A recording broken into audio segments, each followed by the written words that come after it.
कैसे कर्म छले बंध कैसे टले, कैसे कर्म छले बंध कैसे टले, इच्छा सुनने की आगे बढ़ी।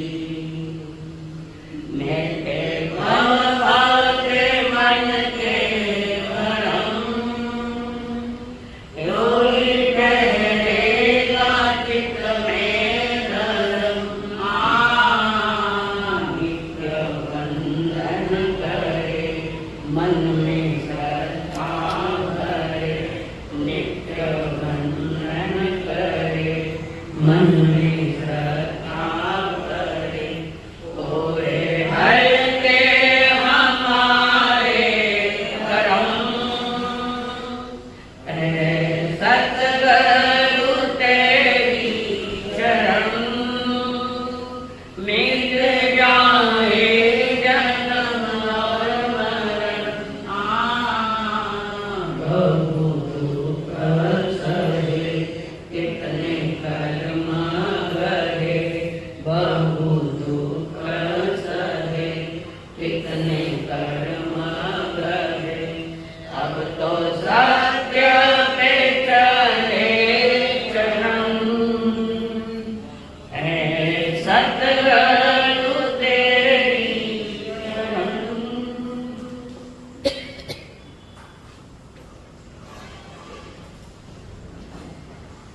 पंच परमेश्वर को प्रणाम।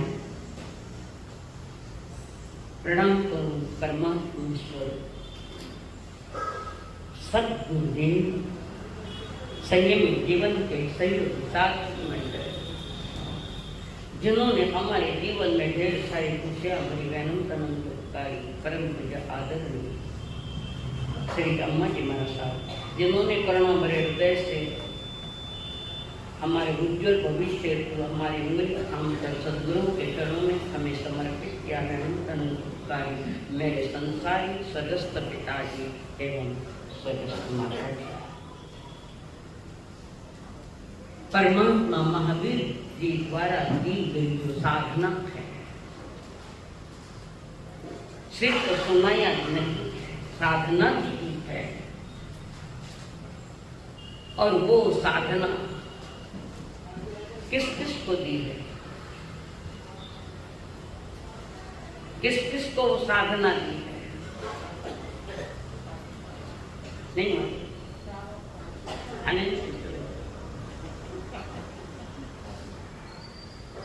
अधिक 5 समय तक काय होगा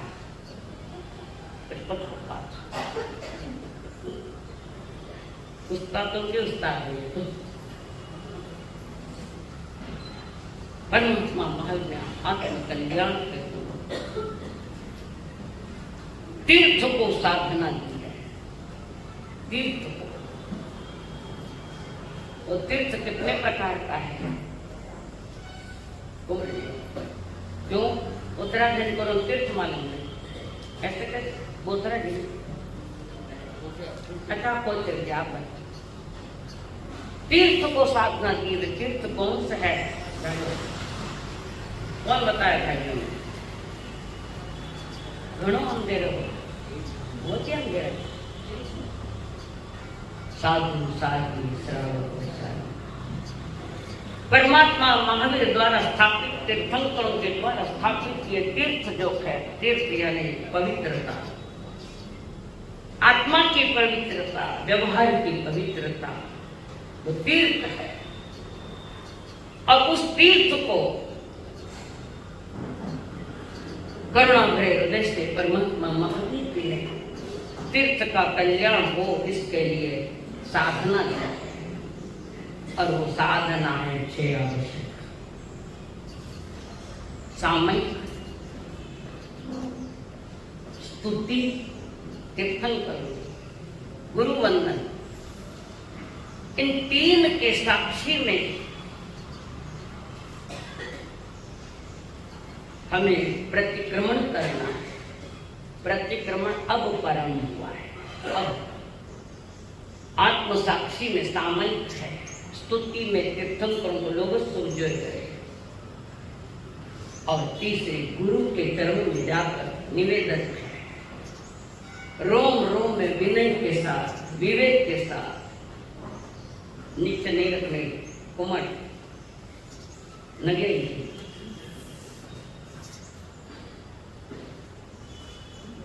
गुरु के श्री चरणों में जाकर कह रहे गुरुदेव हे सतगुरु, हे मेरे माए बाप, हे कृपालु देव, हम आपके सामने आपकी आज्ञा लेकर हम प्रतिक्रमण करना चाहते हैं। अब प्रतिक्रमण चालू हुआ। चौथा प्रतिक्रमण एक चिंतन है।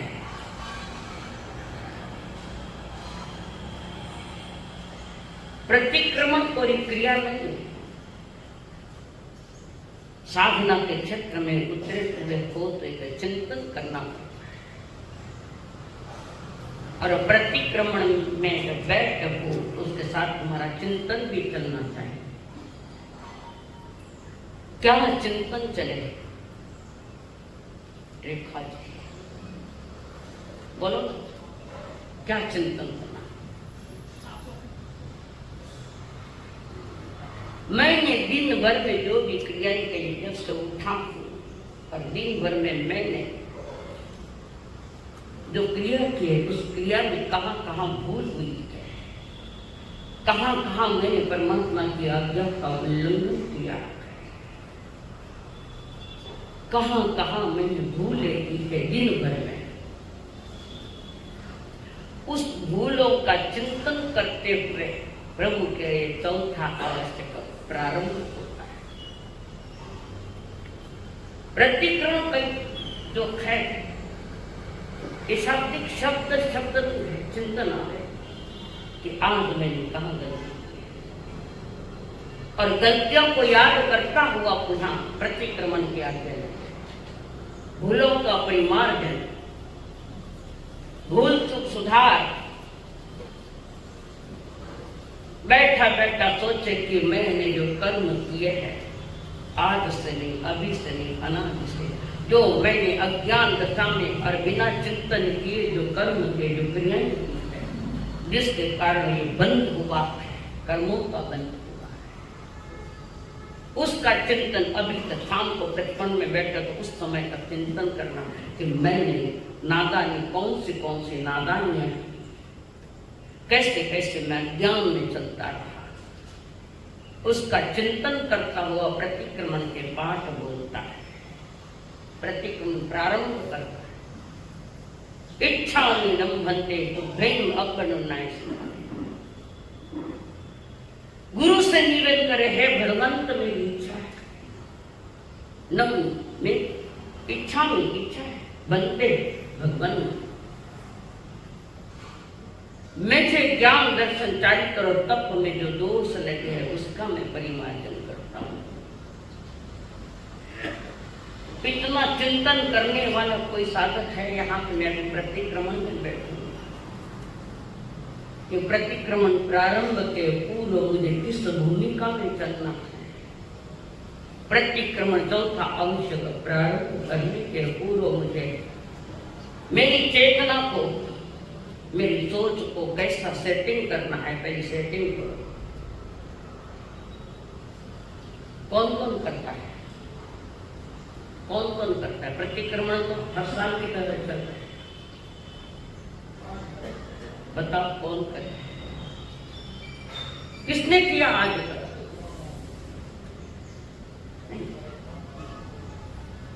अब थोड़ा चिंतन कहते ना, माता प्रतिक्रमण नहीं आवा, माता पड़ी नहीं। पहले फंसे हुए हैं इंसानों के तूफान उठे जावे, प्रतिक्रमण का क्या चिंतन? तीर्थ स्वरूप बनना है। तीर्थ जिन्होंने अपने जीवन को तीर्थ बनाया वे तीर्थंकर की यात्रा पर चल पड़े। आगम आज्ञा का उल्लंघन किया है तो उसका भी मैं प्रतिक्रमण कर रहा हूं। अपनी भूलें मुझे स्वीकार है। किस किस को स्वीकार है मुझे बताओ? जो भूले हुई भली एक दिन की भी क्यों हो, किस किस को स्वीकार है? भूल भी कर और पश्चाताप भी नहीं, पछतावा भी नहीं। कैसे करेगा वो प्रतिक्रमण? शाब्दिक होगा, प्रतिक्रमण शब्द नहीं है। प्रतिक्रमण सामयिक साधना का एक महत्वपूर्ण अंग है।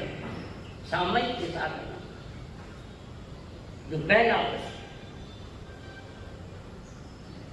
इसमें साधक प्रायः ये देखता है कि अंतरंग में बहिरंग में कहां कहां मुझे दोष लगा है, कहां कहां मैं गलतियां, अंतरंग से बहिरंग से। वर्तमान में सिर्फ बहिरंग में चल रही है और वो भी ढंग की नहीं है। बहिरंग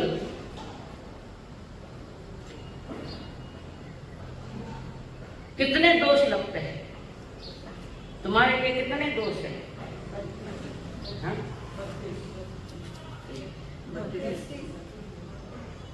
पुण्य की वो तो सामयिक के हैं। मैं प्रतिक्रमण की बात कर रही हूँ, आप सामयिक की बात कर रहे हैं। वो दोष है 99 अतिचार,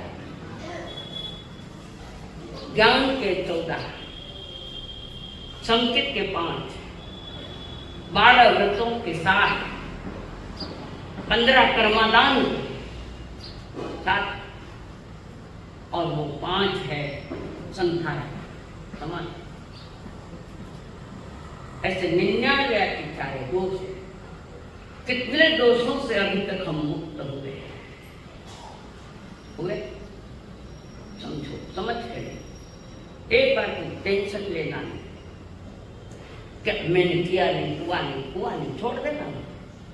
नई दुकान लगा मारे, नई दुकान 99 अतिचार जो लग गए, उसमें जो दोष लगे और जो अतिचार लग रहे हैं जिसके आप मिच्छामि दुक्कड़म देते हो। पहले ये तो सोचो कि तुमने व्रत लिए है क्या? किसका मिच्छामि दुक्कड़म? व्रत लिए, ज्ञान संबंधी दोषों को दूर किया है, शुरू में बताया ज्ञान और संकित संबंधी मैं कोई नियम लिया नियम हमने पाठ संकेत का अरिहंत तो महादेव हो जाओ जीवन सुसावन हो। ए भाई नींद आ रहा, हाथ लगा देते बदे नींद ले नहीं, नींद लेना अतिक्रमण है, नींद से जाग जाना प्रतिक्रमण है। यहाँ किया बताओ प्रतिक्रमण क्या है? हम जो कर रहे हैं 8 दिन, कोई कुछ दिन, कोई संवत्सरी, कोई भूलियो भटकियो आएगा नहीं आना तो सबको लेना। दुनिया को दिखाने के लिए बहुत सारे लोग आते हैं मैं क्या आ गया प्रतिक्रमण, पर प्रतिक्रमण करने के साथ तुम्हें भीतर की कुछ खुशी हुई, कुछ आनंद हुआ। करने के बाद अंदर से कुछ बाहर से लोग तो खुश हो जाए, अरे आप क्या आएंगे प्रतिक्रमण में, बहुत अच्छा किया। ये दुनिया को दिखावा नहीं है, ये साधना है। महावीर जी के साधना पद्धति का एक अंग है ये प्रतिक्रमण। तो वे कह रहे अंतरंग में बहिरंग में कहीं भी मुझे किसी क्षण दोष लगा है, जहां जहां मैं अपने निज सत्ता में न रहता हुआ बाहर में भटकता रहा है, यह अतिक्रमण। कुछ समय के लिए तो अपने में रहो, अपना घर में रहो, टाबर बाहर थे, बाप के आप तो दिन कई बार होते रहे, कभी घर में तो बैठ छोड़ो, बोलते नहीं बोलते। यही तो साधना लोक व्यवहार को उदाहरण देकर बता रहे। 5 फीट दुकान में बैठा रहो, मन नहीं करे, दोस्त सारे फिर तो फिरे, जो अपने को बोलो करो, क्यों कि लड़का दुकान पर नहीं बैठ रहा, बाहर जा रहा। यही तो अतिक्रमण है। जीवन के हर क्षेत्र में अतिक्रमण और हर क्षेत्र में प्रतिक्रमण भी कर सकते हैं। कहां कहां भूले प्रतिक्रमण करने के पूर्व सामयिक है पहला, आवश्यक नहीं, फिर पहला। उस सामयिक में जो आपने संकल्प किया है, दुविहम तिर्यणम करो नहीं करो नहीं मनसा वैसा कायसा है ना। सावध्यम योगम पचकामी, सावध्य क्रिया का मैं त्याग करता हूँ। सावध्य क्रिया राजू भाई लुनावत इसको क्या कहते हैं? सावध्य क्रिया इसको क्या कहते हैं? हिंसा भी कर्म नहीं करूंगा। हिंसा, झूठ, चोरी, कुशल सेवन और परिग्रही सामूहिक में नहीं करूंगा। जाव नियम जब तक नहीं पालू, ये प्रतिक्रमण। जाव नियम, जितने नियम में मैं ले जाता हूँ, पर उपासना करता हूँ निरात्मा की, ये पाठ। तो प्रतिक्रमण के पहले सावधान हो जाओ और कम से कम 48 मिनट के लिए तो भी तुम्हें सावध्य क्रिया का त्याग करता हूँ। जिसमें पाप लगता है, पाप क्रियाएं होती है, उसका मैं त्याग करता हूँ। 48 मिनट का संकल्प लिया, कितना मिनट से सावध्य क्रिया से रहित रहेगा, चाहे वाणी से हो चाहे मन से, चिंतन। और ये मनुष्य के लिए कहा गया, कारण मनुष्य चिंतन की भूमिका में जा सकता है। क्या मैंने अपनी इंद्रियों को वश में किया है 48 मिनट के? क्या मन हमारा वश में है कि मैं पाप की क्रियाएं नहीं करूं? 48 मिनट तक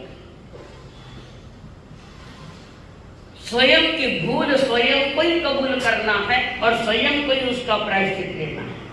भूल कबूल करना और उसका प्रायश्चित। मैं अपने आप में सामयिक में स्वयं को स्थापित करता हुआ, सामयिक के मार्ग से स्थापित करता, असंयम में नहीं जाऊंगा, कर्म बंधन में नहीं जाऊंगा, विराधना नहीं करूंगा। जिनवाणी कर निज आत्मा पर 4 प्रकार के तीर्थ से विराधना नहीं करूंगा। कौन है इसे संकल्प बताओ? एक तो भी बताओ कि मैं संकल्प लिया था मैंने, कौन सा लिया है? 12 व्रत लिया था नीलेश नीतिन, उसका चिंतन करते हुए प्रतिक्रमण करना। और कई बार प्रतिक्रमण करते हुए भी हम, प्रतिक्रमण शब्द नहीं है, अतिक्रमण में रहते गप्पा नहीं जो काम कर रहे हैं, एक चित्त शांत होकर भूमिका में बैठता हुआ सुने कि प्रतिक्रमण में क्या दिया है परमात्मा ने, हमारे लिए क्या आज्ञा दी है। आगम क्या है? तुम्हारे लिए आज्ञा पत्र है, हमारे लिए क्या आज्ञा पत्र है? हमारे लिए भी प्रतिक्रमण है। और कितने प्रकार से प्रतिक्रमण करना है, कैसा है? विचारो बेटा, 5 प्रकार। मिथ्यात्व खोटी मान्यताएं मैंने पाली है, उसका प्रतिक्रमण हुआ है। कि देवयंत गुरु निग्रंथ और दया में धर्म के अलावा और किसी को मैंने स्वीकार किया है या मेरे पास है। देवयंत ये पक्का, ये रोम रोम में बसना चाहिए। जो अनंत संस्कार संसार का कारण है, इसको भी पास में लेकर बैठे है कि नहीं? कुमार जी कहिए, बोलने में तो देवयंत तो बोले, और घर में सारा देवी देवता नहीं है कहीं। संसारी देवी देवता हम जिसको कहते हैं, भले वो कुल दैवत हो नहीं तो और भी कोई दैवत, उनकी अवहेलना तो नहीं करनी, कारण देवान मसाना है, देवियाना मसाना, उनकी आराधना नहीं करनी। फिर भी देव समझकर उनको पूजा नहीं की जाता। वे देव नहीं, वे तो 4 गति में जो देव गति वो देव है, और हमारे देव तो अरिहंत देव है। अरिहंत घर में देवी देवता को नहीं, कौन को नहीं, इसका खाली हाथ ऊपर करो। शायद आप वे एक है राजू, आप शायद आपके माता जी, आपके दादी जी शायद गणेश लाल जी महाराज के संपर्क में आई हुई होगी। उन्होंने सारे देवी देवता लेकर चले गए तपस्वी। जिस महापुरुषों ने मिथ्यात्व का विरोध किया और आगे चलकर 19 शिष्य परंपरा मिथ्यात्व का पोषण कर रहा।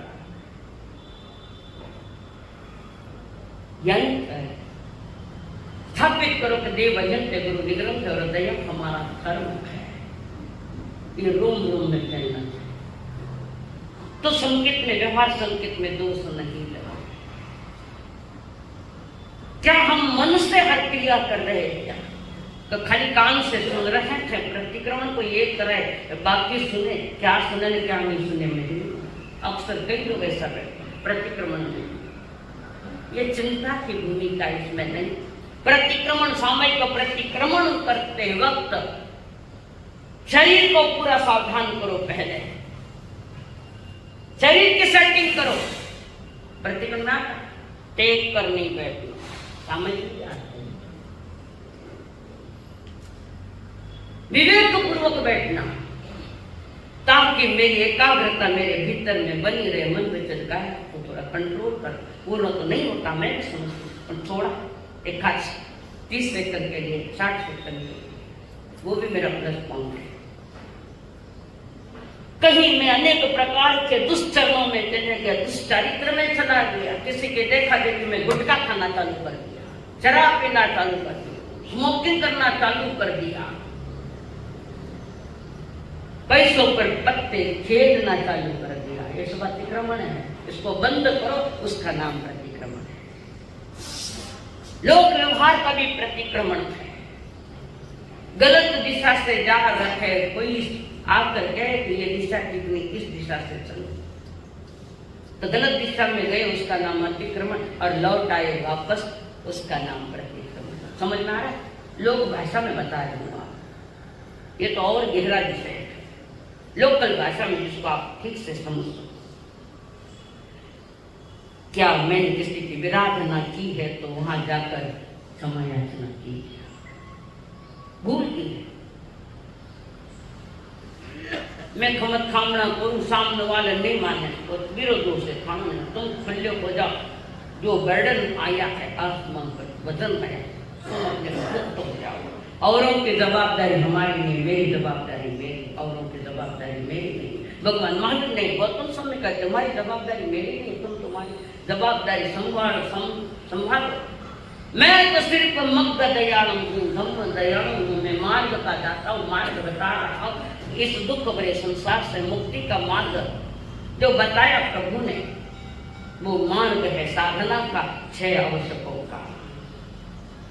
क्या भय स्थान से मैं मुक्त हुआ हूँ, मद स्थान से मैं मुक्त हूँ, 8 प्रकार के मद से मैं मुक्त हुआ हूँ, 3 शल्य उससे मैं मुक्त हुआ हूँ क्या? माया शल्य, निदान शल्य, मिथ्या दर्शन शल्य, क्या मैं इसे रहित हुआ हूँ? मर्यादा ली, जिसकी कुशल सेवन के पचकान के लिए खैर मर्यादा ली, क्या उस मर्यादा में कुछ भंग तो नहीं लगा है मुझे? आवश्यकता के अनुसार घर में परिग्रह तो नहीं रखा इकट्ठा करके? इस पर चिंतन करो, कहाँ कहाँ भूले भूले, कौन सी भूलों ने हमें अनंत संसार का बख्शिश दिया? सबसे बड़ी भूल तो देव हंत नहीं, सारे देवी देवता तुम्हारे देव है, और वही अनंत संसार का कारण है। अनंत संसार में अगर भटकना है तो तुम्हारा विषय, और उससे मुक्त होना धीरे धीरे कम करता हुआ मैं आऊँ, उसका नाम प्रतिक्रमण है। प्रतिक्रमण की साधना करते करते जो मेरे लिए हितकारी न खींचे हुए उन पदार्थों का मैं त्याग करता हूं। मेरे लिए अहितकारी है उनका त्याग करता हूं। भूल हो गई, भूल होना कोई बड़ी बात नहीं, पर बार बार वही भूल करना सबसे बड़ी बात है। बार बार भूल कर स्वीकार नहीं है तो समझना अनंत संसार का कीड़ा है। अनंत संसार तुम्हारे हित में मैंने 6 आवश्यक लिए, आप तुम्हें समझ में आए 6 आवश्यक क्या प्रतिक्रमण। नदी किनारे छोटे बच्चे खेल रहे हैं, दोस्त सारे नदी किनारे, छोटे छोटे बालक। बच्चा छोटा छोटा खेल करे, मोटा मोटा खेल खेले, खेल तो दोनों खेल रहे। वो तो बच्चे निखालस है, उन्हें कोई प्रॉब्लम नहीं, निखालस तुम नहीं हो, तुम स्वयं के जवाबदार हो। छोटे बच्चे खेल रहे नदी के किनारे, वहां गीली मिट्टियां हैं, 2 सारे मित्र मिलकर गीली मिट्टी इकट्ठा करते हैं, और उसमें पाँव डालकर घरौंदे बनाते हैं। घर बनाए नहीं, छोटे थे जब पाँव डालकर धक्के लगा धीरे से पाँव, वे छोटे छोटे बच्चे घरौंदे करते हैं। फिर लड़ाई लड़ते हैं, तुम्हारो घर तोड़ियो, तुम्हारो घर तोड़ियो, तुम्हारो घर छोड़ियो। लड़ाई चली बच्चों में, पर बच्चों की लड़ाई लंबा समय की नहीं, हमारी लड़ाइयां तो जन्म भर की चल रही है। आगे कई हाल होशी, कई होशी खाना आगे हाल सोचो। और बच्चे खेल रहे थे वहां पर। भगवान बुद्ध और आनंद मैत्रेय गुरु के साथ साथ वहां खड़े थे, देख रहे हैं। भगवान बुद्ध आनंद मैत्रेय को कह रहे, देखो आनंद मैत्रेय, कि छोटे बच्चे खेल रहे हैं, संध्या 4 बजे से आए अभी खेल रहे हैं, घरौंदे बना एक दूसरे का घर तोड़ने में आनंद मना रहे हैं। ये कुवृत्ति तुम्हारे में तो नहीं? कोई आगे बढ़ता है उसके टांग खींचना, वो तो आएगा पीछे, आएगा नहीं आएगा, तुम तो आगे पीछे पीछे।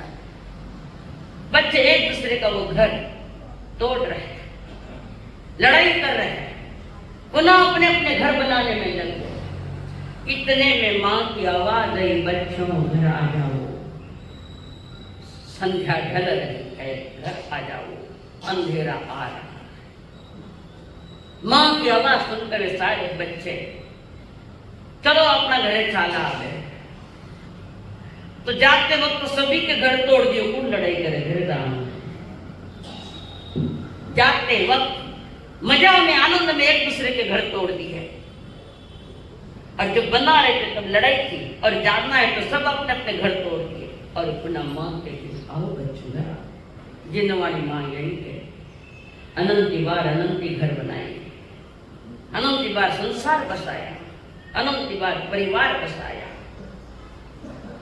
और बसा के सब बसाने के बाद आगम आज्ञा को भूल गए। तो हमारा भाव मन जहां जहां भी जिस जिसके साथ आसक्ति से जा रहा है, अटैचमेंट हर चीज के प्रति अटैचमेंट करना है, तो बाहर दुनिया बहुत बड़ी है, संसार, और आसक्ति को तोड़ना है तो निज आत्मा के साथ, कि मैं इन पदार्थों के प्रति, जगत के प्रति, व्यक्तियों के प्रति कितनी कितनी आसक्तियां रखी है। उन आसक्तियों से मुक्त होना, उसका नाम प्रतिक्रमण है। और पुनः वो आसक्ति नहीं रुकूंगा, उसका नाम प्रत्याख्यान है। अष्टम पाणी खाइनम साइनम मलाइनम, वो तो काया का प्रतिक्रमण, काया वो प्रत्याख्यान निज आत्मा के साथ, कि मैंने जो जो गलतियां की और उस गलती का फल भुगत रहा हूं, आंख से नहीं अनादि से भुगत रहा हूं। परमात्मा महावीर ने उत्तराधीन सूत्र के 29वें अध्याय में कुंवर जी का उत्तराधीन बादशाह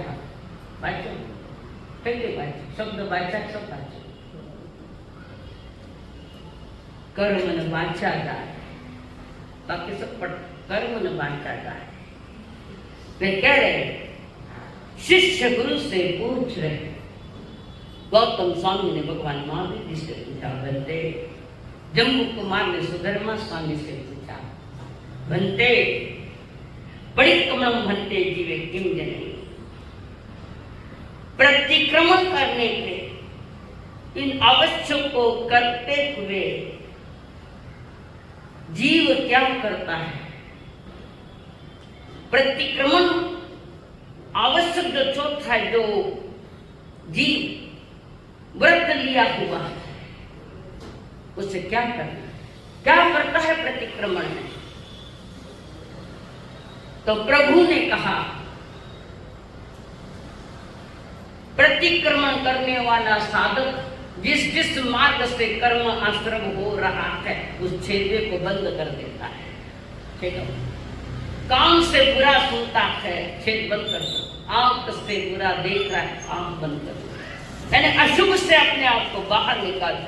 जो इंद्रिया और मन बाहर में गई है, किसी को लेकर, किसी बात को लेकर बाहर गई है, चाहे कान के माध्यम से, चाहे आंख के माध्यम से, चाहे नाक के माध्यम चाहे इसके माध्यम से, चाहे स्पर्श के माध्यम से, इन 5 इंद्रियों के माध्यम से और मन के माध्यम से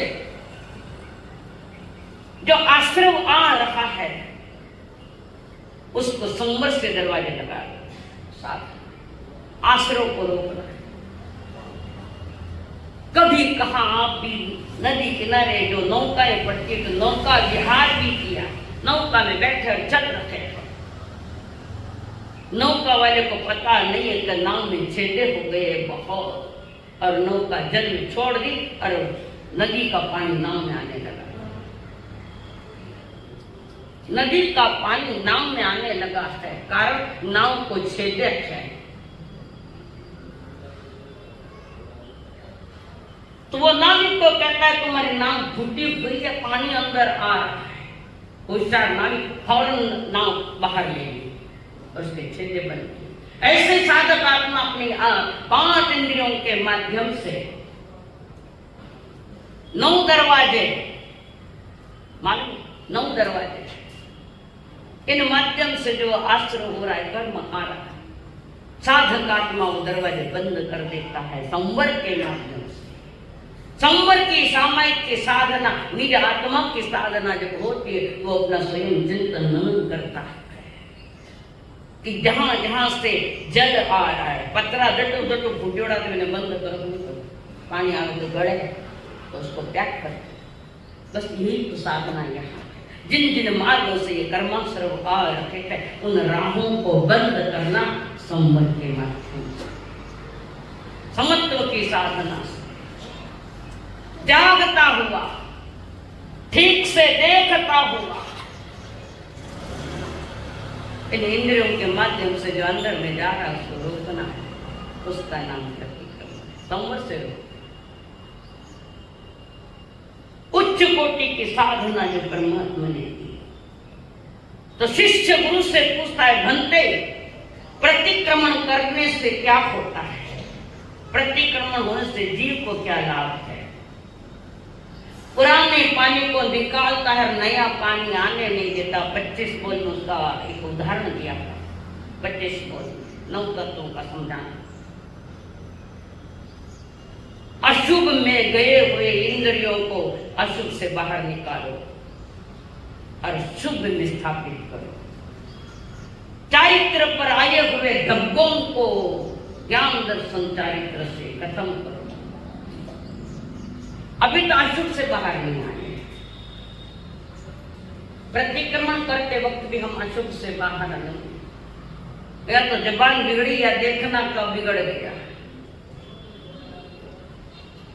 नितिन जी किसका किसका प्रतिक्रमण किया?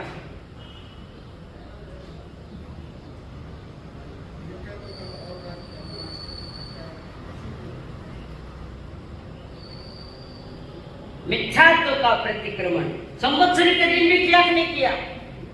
मिथ्यात्व को प्रतिक्रमण करने वाला साधक अपने घर में कोई देवी देवता नहीं रखेगा। बोलो किसने प्रतिक्रमण किया मिथ्यात्व? अब तो व्यवहार बता, किस किसने प्रतिक्रमण किया मिथ्यात्व का और आगम आज्ञा का पालन किया? बताओगे। संवत्सरी के दिन संवत्सरी संबंधी 12 महीना तो गया बात है, संवत्सरी संबंधी मैंने मिथ्यात्व का प्रतिक्रमण किया। सच में बताओ किया क्या? एक तो भी बताओ हमने किया है। संवत्सरी संबंधी सबसे बड़ा पर्व पवित्रता का, आत्मा की पवित्रता का ये पर्व है और मैंने संवत्सरी संबंधी कोई पाप दोष ना तस्मिच्छामि दुक्कड़म जोर से आवाज आती है, पर क्रिया तो वही खिलवाना ही चल रही। जीवन में संस्कार और आनंद पाना है, 3 बातों की आवश्यकता है। प्रतिक्रमण, भूलों का परिमार्जन करना,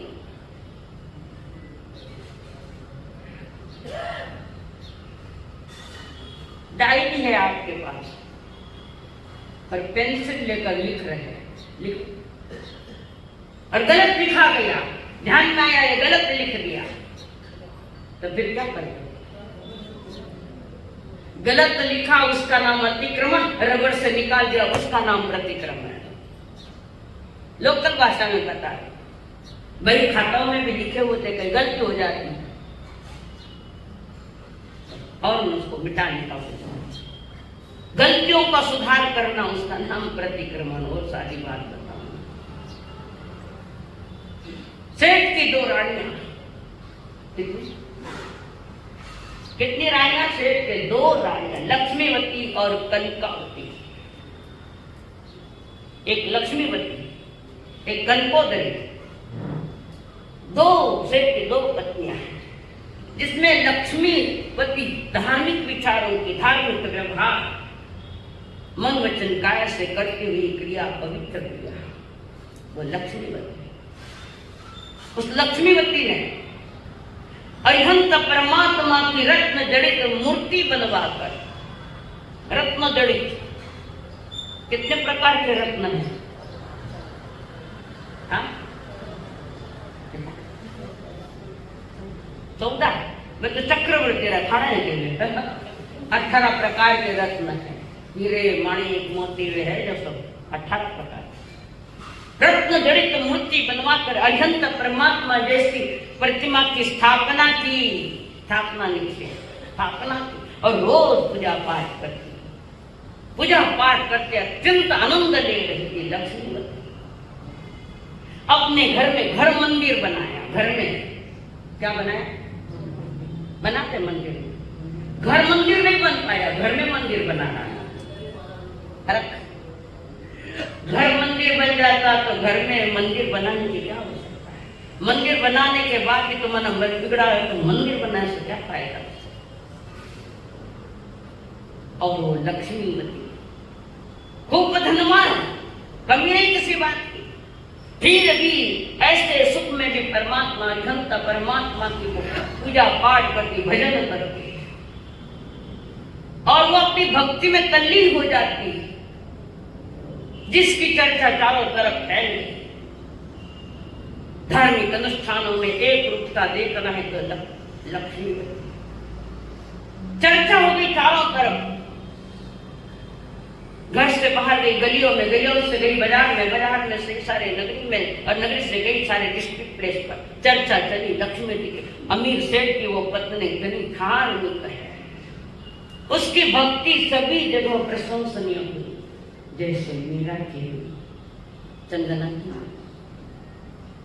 वो भक्ति अजित बहुत कठिन है, ज्ञान सीखना सरल है, भक्ति करना बड़ा कठिन है। और उसकी कीर्ति, लक्ष्मीवती की कीर्ति चारों तरफ फैलने गई तो अशोकन कनकावती से देखा नहीं गया। ये सबसे बड़ा रोग है। और कनकवती सोचती है कि शोकन लक्ष्मीवती की इतनी ख्याति फैल गई, इतनी ख्याति फैल गई, जहां तहां लक्ष्मीवती की चर्चा, यशो कीर्ति नजीक नजीक यशो कीर्ति यानी दशो दिशाओं में जिसकी कीर्ति फैल गई। और उस कनकावती को ईर्षा, ये साधु जो है बड़ी कमजोरी है, तीर्थ में ये कमजोरी।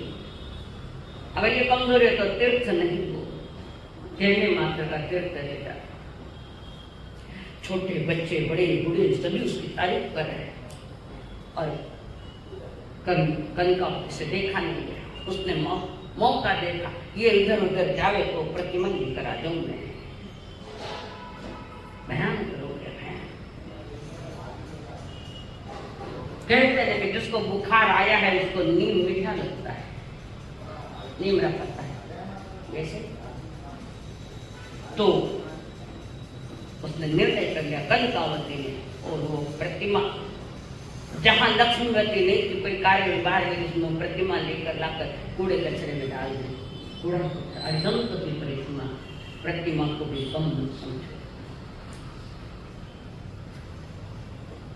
और कूड़े कचरे में डाल दी। और जैसे कुछ हुआ ही नहीं, ऐसी वो कनकावती। अब वो लक्ष्मी पार्वती आती है, प्रतिमा नहीं दिख रही। ओ अल्लाह, मेरी अरिहंत परमात्मा की प्रतिमा कहाँ गई, मेरी प्रतिमा कहाँ गई, मेरी प्रतिमा कहाँ गई। भीतर से तड़प है। न्यूज पेपर में कभी कभी साधु संतों के फोटो डालते हो, तो भव्य प्रतिमा फोटो डालकर रिश्ते में पाँव में पाँव में आके नहीं आती। कोई फाड़ता है, कोई गंदे कूदता है, और उसमें महापुरुषों की फोटो। इसलिए ध्यान रखना, भविष्य में किसी के फोटो पेपर में देना नहीं, कारण तुम निमित्त बने तो उपादान बिगड़ गया। निमित्त तो आप भी लोगों वोटे डालने के नहीं डाले। और वो बड़ी परेशान हो जाती, सेठ ने छोड़ दे बात, दूसरी प्रतिमा बना के लाते। वो कर तो रही थी, पर उसको उस प्रतिमा की ज्यादा हाल, कारण वर्षों उसके साथ रही थी उसके प्रति।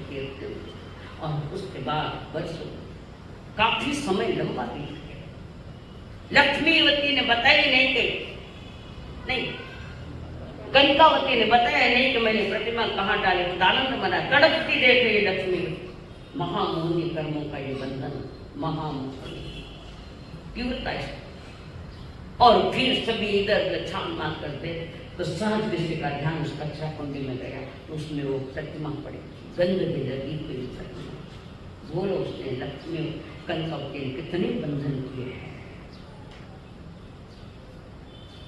और वो प्रतिमा तो मिली, पर लंबे समय के अंतराल के बाद मिली।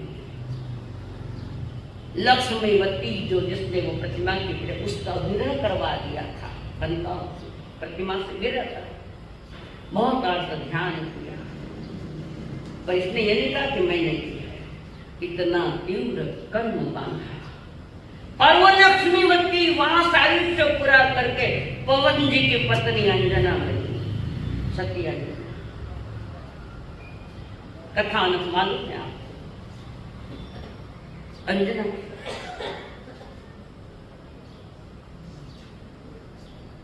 जो कर्म उदय में आए उसके पीछे कोई तो कारण जरूर होगा, कोई न कोई तो कारण। पवन जी से शादी होने के बाद बहुत सारी लंबी घटनाएं, उतना नहीं बताऊंगा। पवन जी की पत्नी बनी, पर पवन जी ने उसको नहीं चाहा।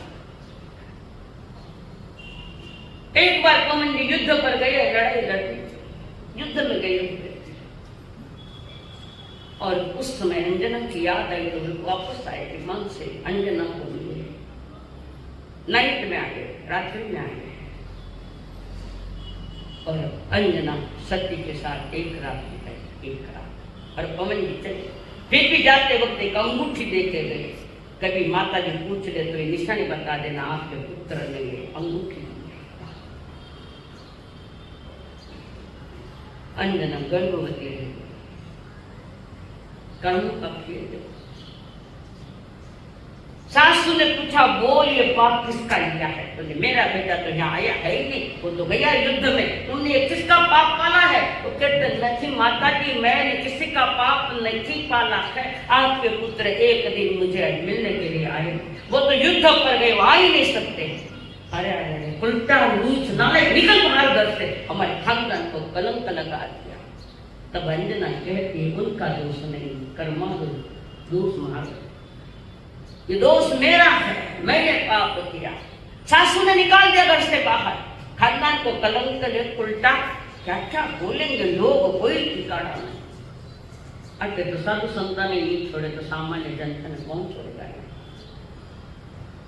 पाप का बोझा लिए चल रहे हो, क्या होगा? जन्म तो पाप का बोझा उतारने के लिए था, और नया पाप बोझा और ले लिया, क्या होगा हमारा? तुम हो चाहे हम, क्या होगा? चिंतन करो, ये प्रतिक्रमण की भूमिका में, और उसको निकाल दिया। उसके बाद सती अंजना अपने पियर वाले घर में गई, सारी जानकारी निकल पा रहे तो उल्टा है ना, हमारे घर में स्थान नहीं, कर्म होता है तो बाप भी पास में नहीं रहते, मां को भी दया नहीं आई। कैसा आएगी कि अंजनी का कर्म इतना तीव्र बंधा था उस समय का, भयानक थी, किसी ने थारा नहीं दिया, किसी ने साथ नहीं दिया। और वो अंजना के लिए कर्म तो मारा है तो फल तुम्हारे सामने आना है, बीज तो मैं को या कर्मा का, तो फल मैंने चाहना है, समझदारी आई। और घर से निकालने के बाद वो सती अंजना बैठी है जंगल में किसी एक वृक्ष के, उसके साथ में सखी है वसंतमाला। एक दिवस साथी अंजना बैठी करुता ने जाए वसंत माना उदासी साथ में नैना नीर बहाए वसंत सतियों साथी अंजना नैना नीर बहाए रुदन करे वो साथी अंजना। क्यों रोना पड़ा? किसने रुलाया? कर्मों ने रुलाया, परिवार वालों ने नहीं। कभी ये चिंतन करना कोई रुलाने वाला मुझे नहीं, मेरा ही कर्म उसके पीछे। बिगड़ी हुई विचारधारा, बिगड़ा हुआ व्यवहार, ये आज रोना पड़ रहा है। 12 बरस की माँ बेटिया झुरती दिन ने रात सूरत न देखी नाथरी मुख से कीनी न बात रुदन करे वो सती अंजना। याद करो, चिंतन करो, खाली स्वरों पर मत जाओ, स्वरों पर मत जाओ, गीतों पर आवाज पर मत जाओ, तुम्हारे भीतर की आवाज है। थानपसी परंपरा में 12 बरस के मिंदर में 22 बरस तक पति का विरह रहा। 22 बरस। और जैसे वो पवन जी घर पर आए, पूछ रहे अंजना पति, मैंने हटा दिया उसको। क्यों, क्या कारण? पवन, तुम तो युद्ध की भूमि में चला गया था और तेरी पत्नी गर्भवती रही, मैंने निकाल दिया। और जो रौद्र ध्यान पवन जी हुआ भयानक, मेरी पत्नी को उल्टा समझकर निकाल। उसने कहा, मां, वो मेरा ही था और किसी का नहीं था। तू तो युद्ध भूमि में गया था। नहीं मां, मुझे पूरी याद आई जब मैं आ गया, चमकी की लब्ध आकाश में और मैं आया, एक रात्रि रहा, मैंने उसको अंगूठी दी थी। तुमने वो अंगूठी नहीं बताई क्या? नहीं बताई थी, मैंने वो खोटी समझी। देखा कर्मा का खेल। वर्षों वर्षों तक विरह पड़ा, पर मन में और पुरुष की कोई चिंतन भी नहीं। उसी की कोख से आए चरमचरी आत्मा हनुमान। लोग के हनुमान जी की जय थोड़ी है, कटके है। किसके हनुमान जी? सती का पुत्र है पवन, महान शक्तिमान। कारण वो जब गर्भ आया जी पेट में, उसके बाद तो पति पत्नी मिले भी न थी और वो संयम हुआ। असंयम के कारण महान शक्तिशाली हनुमान जी निकले। कितनी कितनी लब्धियां हनुमान जी के पास थी, कितनी हनुमान जी अकेले भी चाहते तो रावण को उड़ा सकते थे, पर नहीं, ये मेरे प्रभु से हुआ, उनका नाम गणित। हनुमान जी में ताकत थी, कई देवी देवता प्रसन्न उनको भी थे। पिछले जन्म की भूलों का परिमार्जन नहीं किया, प्रायश्चित नहीं किया था कनकावती ने, तो इस जन्म में वो अंजना बनकर आई और उसकी फैजियत ये हुई। कभी भी हमारी फैजियत हो सकती है, कब होगी, कहाँ होगी, कैसे होगी, पता नहीं। ये संसारिक शास्त्र है, देख लो, इसमें तुम्हें पता लग जाएगा कि कर्म का तमाशा है। जगत को देख लो, जगत भी एक शास्त्र है। ढंग से देखो तो वहां भी तुम्हें तत्व दिखाई देंगे। ना तो ढंग से देखते, ना ढंग से सुनते हैं, ना ढंग से बोलते हैं, कुछ में नहीं, सब बेढंग है। कोई ढंग नहीं हमारे जीवन का, जीने का ढंग होना चाहिए। और सतत आत्म जागृति का नाम धर्म है। जहां सतत आत्म जागृति है, जितनी जितनी जागृति है उतना उतना धर्म बना। ऐसी आत्म जागृति थी मैया देवी के पास। धनचंदन राजा और मैया की रानी, धनचंदन राजा और मैया की रानी, युग युग से भारत में अमर कहानी। धनचंदन राजा और मैया की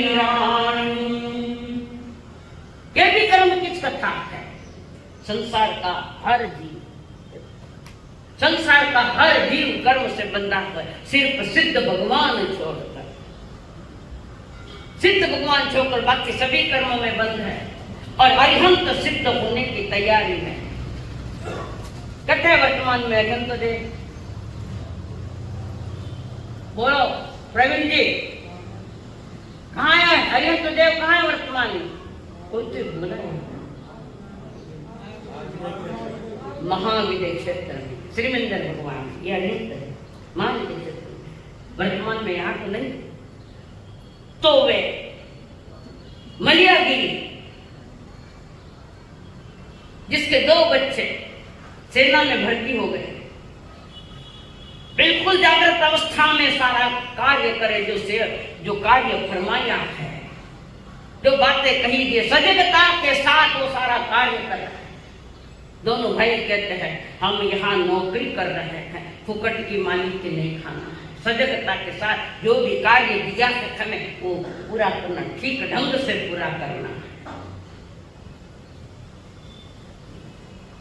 और वे शायद नींद दरबार में जब आया था तो कहा बच्चे बड़े अच्छे लग रहे थे, हरि राजकुमार, और उनको सेनापति में भर्ती करते, सेनापति कहते को फौज में भर्ती कर दो। प्रकृति का खेल बड़ा निराला, बड़ा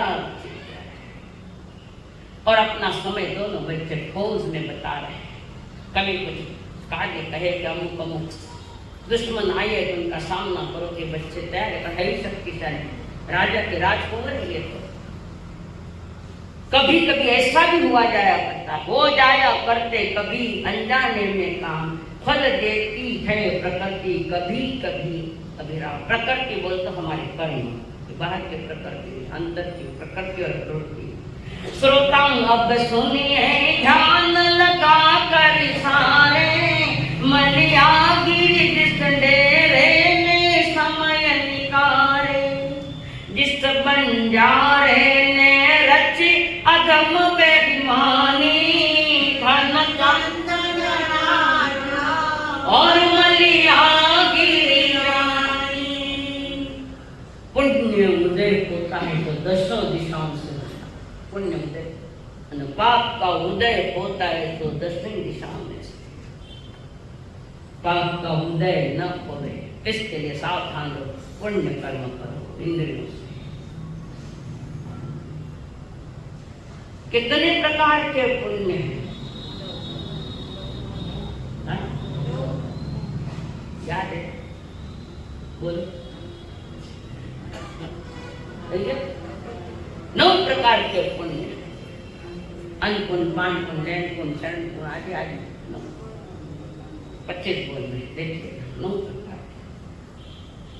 ऐसा पुण्य उदय आया मलियागिरी का, क्यों कि पर पुरुष के तंबू में रहते हुए उसने अपने शील और शारीरिक को धक्का नहीं लगने दिया, और धर्म क्रियाएं सामायिक प्रतिकरण पोषा दया सब तक की रही, और सहारा मिला बंजारण का। तुम धर्म ध्यान करोगे मैं संभालूंगी।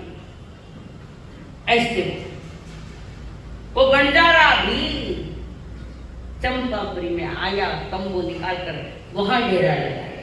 कहा? चंपापुरी में, गांव के बाहर बड़ा तंबू लगा दिया। बंजारा था, व्यापारी सभी प्रकार के, आज की भाषा में कहो तो उसने मॉल लगाया, सब चीज वहां मिलती है। यहाँ भी सब चीज मिलती है, ये पसंद नहीं है, वो पसंद है। यहाँ आत्मा आवश्यक वस्तुएं मिलेगी, जीवन उपयोगी वस्तुएं बाहर मिलती है, आत्मा आवश्यक चीजें यहाँ। और वो बंजारा आया चंपापुरी नगरी में और बाहर डेरा बसा। पूरा के पूरा परिवार आज एक गांव में, पर मालूम नहीं सब अनभिज्ञ है। ये चरित्र डेरा लगा दिया और उसने सोचा कुछ वहां यहाँ रुको, व्यापार करूं, अच्छा सा बड़ा शहर है, बड़ा नगर है, और कुछ दिन यहाँ रुककर आगे चले जाएंगे। और बाहर के नगरी का वो बंजारा यहाँ व्यापार के लिए आया है, तो वहां का उस समय का कानून था कि सरकार की तिजोरी में कुछ न कुछ धन जमा करना पड़ता है, देना पड़ता है। और वो बंजारा बहुत सारे रत्न लेकर आया, थाली भर के रत्न, माणिक मोती सब रत्न बनकर वो बंजारा लेकर आया और राजा को भेंट न किया और कहा, महाराज हम बड़ी दूर से आए, यहाँ डेरा लगाना चाहते हैं, व्यापार करने हेतु। तो राजा की परमिशन बिना हुआ नहीं करता था, तो राजा करो आराम से डेरा लगाओ, बलि करो, आपका धंधा करो। और फिर कहा बंजारे ने, महाराज डेरा तो हम लगा रहे हैं, इस नगरी के हम अनभिज्ञ लोग हैं, हम किसी को जानते नहीं थे, और बड़ा तंबू और बड़ा व्यापार करने के लिए आए हुए हैं। तो एक निवेदन है कि हमारे तंबू पर पहरा लगाने वाले युवकों को भेजो, युवकों को भेजो, पहरा फौजी भाई भेजो, रात में पहरा लगाने के लिए। आप लगाते हो पहरा रात में? पहरा लगाओ, निज आत्मा पर पहरा लगाओ कि चोर अंदर घुस नहीं जाते। सपने में रंगीन सिनेमा देख रहे, सपने में भी वही चल रहा है, सपने में भी दोष लग रहे, जो वृत्ति होगा उसको बाकी क्या है। ऐसे सपने आ जाते कि आदमी डूब जाता है सपनों में। तुम सपने मत सजाओ, सपने टूट जाते हैं, तुम अपनापन मत दिखाओ, अपने ही छूट जाते हैं। जो नहीं छूटता तुमसे वो तुम्हारी आत्मा और तुम्हारी चेतना। और कहा, और सेनापति को राजा ने कहा, ये बाहर गांव से बड़ी दूर से आए, या बड़ा व्यापार करना चाहते हैं, बड़ा तंबू लगाया, इनके लिए नाइट में जो फेरे डालते। सेनापति ने कहा, ठीक महाराज, आपकी जो आज्ञा होगी हम दे देंगे। अच्छे पहरेदार, बंजारा काम मेरा बड़ी दुकान है, मेरा तंबू बड़ा है, माल बहुत सारा है, अच्छे पहरेदार थे। सेनापति ठीक, और बंजारा भी चला,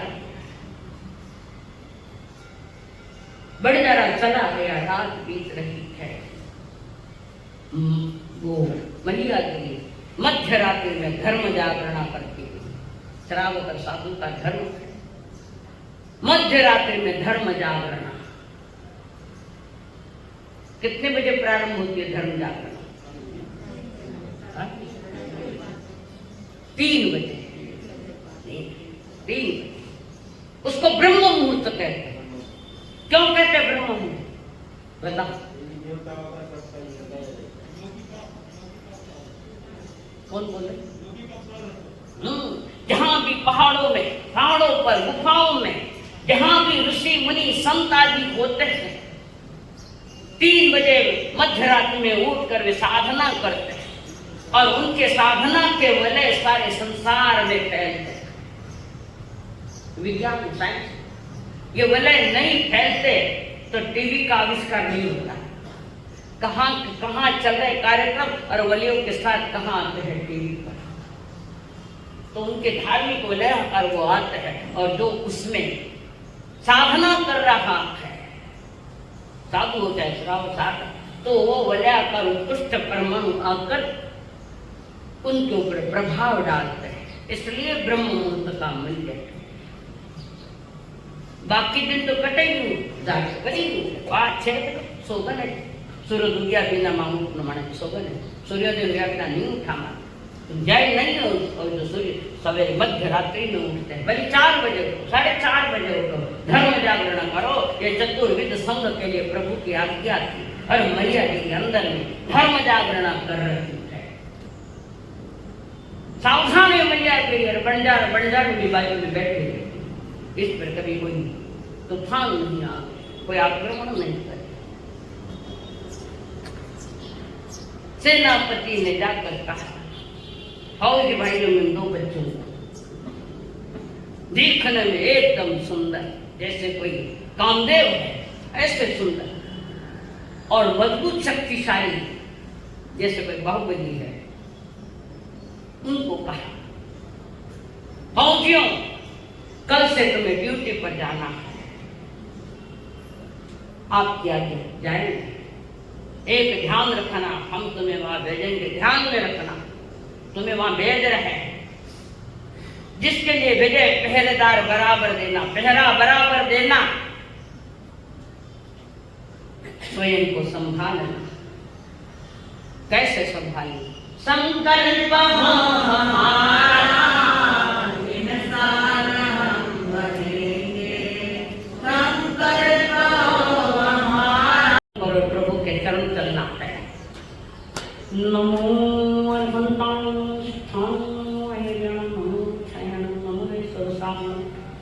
एसो पंचन मुक्काल सबुक्काल प्रणांसन मंगलां सौदेशं परमं आवै मंगलम् चरिता भागवासं चक्रवर्ती मुनिः संति संति करगे तत्तो वै मंत्रं नमो दंसस मनस नमो चरितस्य नमो तवस्य गुरुदेव की आज्ञा चतारि मंगलम अर्हन्तां मंगलम सिद्धां मंगलम साहु मंगलम केवली परमो मंगलम चतारी लघुत्तमं अर्हन्तां लघुत्तमं सिद्धां लघुत्तमं साहु लघुत्तमं केवली परमो लघुत्तमं चतारी शरणं पवज्जामि अर्हन्ते शरणं पवज्जामि सिद्धे शरणं पवज्जामि साहु शरणं पवज्जामि केवली परमं धम्मं शरणं पवज्जामि।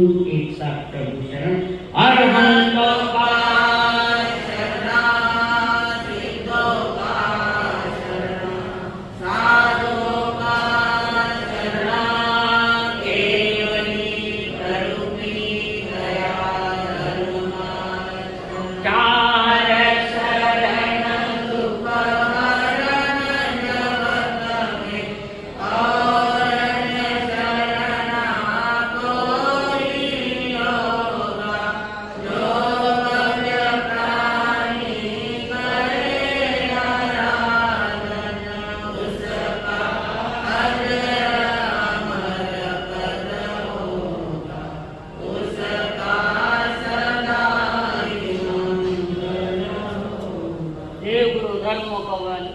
एक स्वर एक आवाज एक विधि खड़ा कोई नहीं होएगा।